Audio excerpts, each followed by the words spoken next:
I'll first start with the topic which Sanjay sir has touched, right? And I'm the odd one out over here, first of all. And I belong to a cadre that is known as executive cadre, seats level. So our job is to, what was being discussed is disruptions. Very common today's world, COVID coming in, Red Sea coming in. So I'll start with a very simple example, which will talk about what is that we people are supposed to do. There are three things that integrate the entire manufacturing, that is people, process, and technology.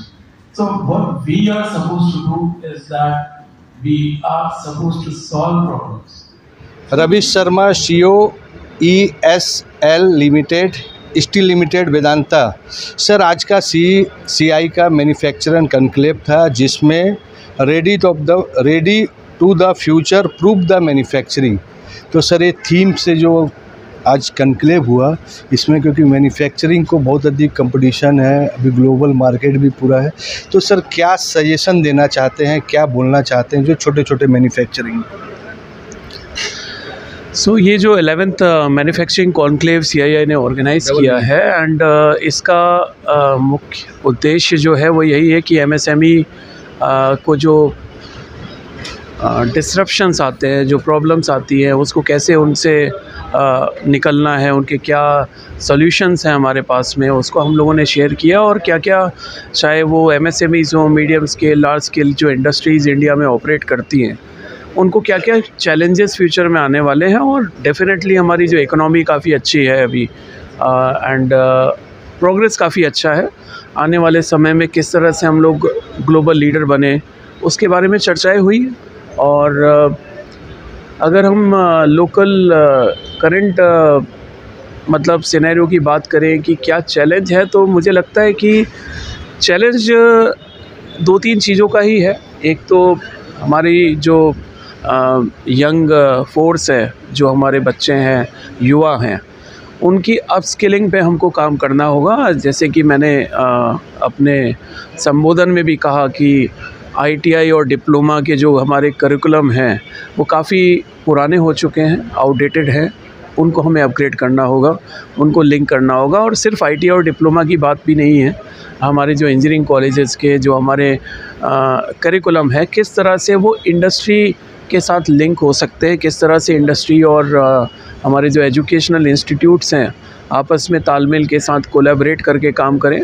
और collaboration के लिए ज़रूरी है कि इसमें government कुछ कदम उठाए, जिस तरह से विदेशों में होता है और अच्छी जापान या ऐसी कंट्रीज़ में होता है जिन्होंने अच्छी प्रोग्रेस की है, कि आपके जो 4 साल होते हैं एजुकेशन के, उनको लिंक किया जाता है अपने मैन्युफैक्चरिंग इंडस्ट्रीज़ के साथ, उसके एक्सपीरियंस को ऐड किया जाता है, इंटर्नशिप्स को प्रमोट किया जाता है। तो होता है, यहाँ भी है, थोड़ा हमको उस पर अपग्रेडेशन की ज़रूरत है। सर, यही एक चैलेंज है, क्योंकि इस कारण से क्या होता है, हम अनएम्प्लॉयमेंट की तो बात करते हैं, देश में अनएम्प्लॉयमेंट नहीं है आज की डेट में। हाँ, ये है कि स्किल को हम और बेहतर कर सकते हैं, जिससे कि पर कैपिटा इनकम हमारे जो लोग हैं, आम जनता है या जो युवा हैं, उनकी पर कैपिटा इनकम बढ़ने के लिए एक अपॉर्चुनिटी है कि अनस्किल्ड कैटेगरी से स्किल्ड कैटेगरी का जॉब कैसे एक युवा पा सकता है।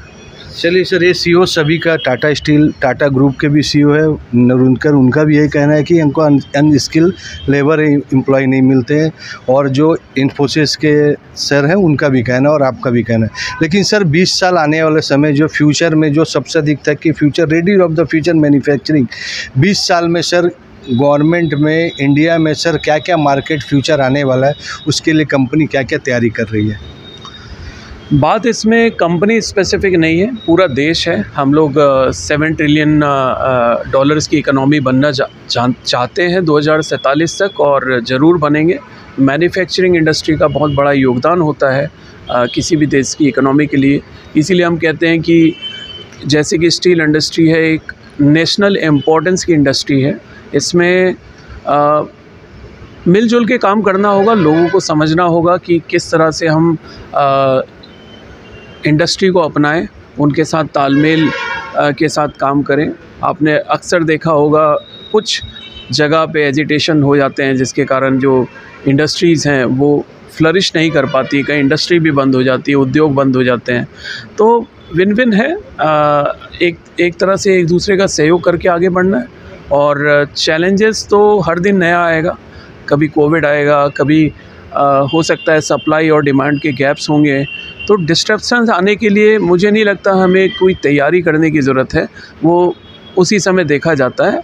चैलेंजेस जो मूल तौर पे हैं वो मैंने जैसे बताया कि एक तो स्किल है, दूसरा है कि हमारा जो मैन पावर प्रोडक्टिविटी है, कि हम कितना उत्पादन प्रति व्यक्ति करते हैं, वो हिंदुस्तान में काफ़ी जो है कम है इस तुलना में, क्योंकि हमारे यहाँ पे ऑटोमेशन नहीं है, हमारे यहाँ डिजिटलाइजेशन की कमी है। तो ये दो चीज़ें काफ़ी योगदान कर सकती हैं हमको ग्लोबल मैन्युफैक्चरिंग हब बनाने में। और मुझे लगता नहीं है कि इसमें हमने काम नहीं किया या काम नहीं हो रहा है, काफ़ी स्पीड से इस पे काम चल रहा है।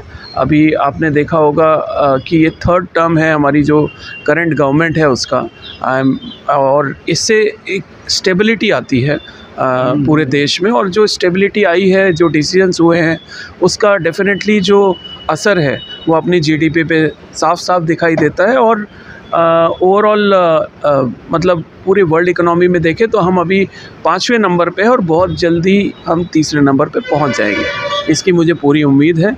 और सब कुछ निर्भर करता है कि आपका देश आज़ाद कब हुआ है, इंडिपेंडेंस कब मिली है। अगर आप आज के हिंदुस्तान को कंपेयर करना चाहेंगे अमेरिका से, तो ये कंपैरिजन उचित नहीं होगा।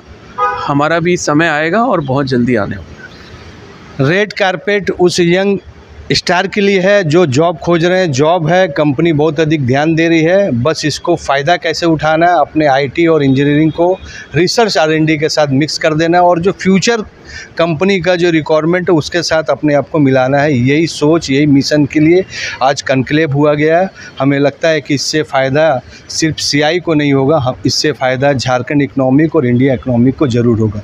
AD लाइव को वीडियो को लाइक कीजिए, चैनल को सब्सक्राइब कीजिए। AD लाइव को पूरी टीम की ओर से सभी को धन्यवाद। जोहार।